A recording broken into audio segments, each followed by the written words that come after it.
Hello friend, परत एकदा माझ्या ब्लॉगमध्ये तुमचं स्वागत करते। तर आज रेसिपीमध्ये उसळची भाजी आहे आणि भाकरी आहे। कारण असं झालं आहे की आज जरा तब्येत बरी नाही आहे, त्याच्यामुळे पटकन भाकरी आणि आपली उसळची भाजी करणार आहे।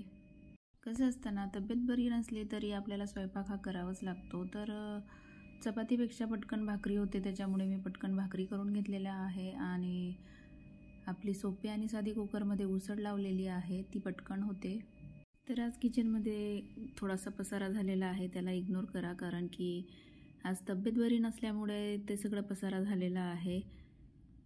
तर ब्लॉग तुम्ही शेवटपर्यंत बघा। पुढे उसळची रेसिपी आहे जी की झटपट होते कुकरमध्ये। आणि रेसिपी जर आवडली तर नक्की चॅनलला लाईक, शेअर, सबस्क्राईब करा फ्रेंड्स।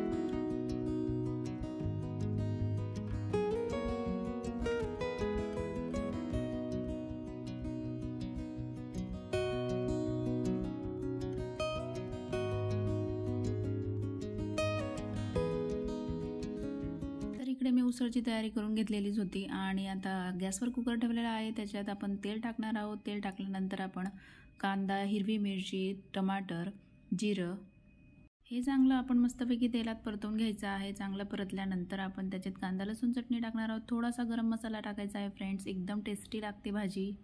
थोडीशी हळद टाकायची आहे, मग चांगला मिक्स करून घ्यायचं आहे। आणि आपल्याकडे कोथिंबीर असेल तर कोथिंबीर पण टाकायचं आहे। मी इकडे थोडंसं पाणी टाकलेलं आहे, कारण मला थोडीशी पातळ भाजी पाहिजे होती, म्हणून मी थोडंसं पाणी टाकलेलं आहे त्याच्यामध्ये। तर अशी आपली उसळ बनते। तर याला चांगलं मिक्स करून घ्यायचं आहे, कुकरचं झाकण लावायचं आहे आणि 3-4 शिट्ट्या घ्यायच्या। इतकी छान उसळ होते, तर नक्की ट्राय करून बघा। आणि रेसिपी आवडली तर लाईक, शेअर, सबस्क्राईब करायला विसरू नका फ्रेंड्स। बाय।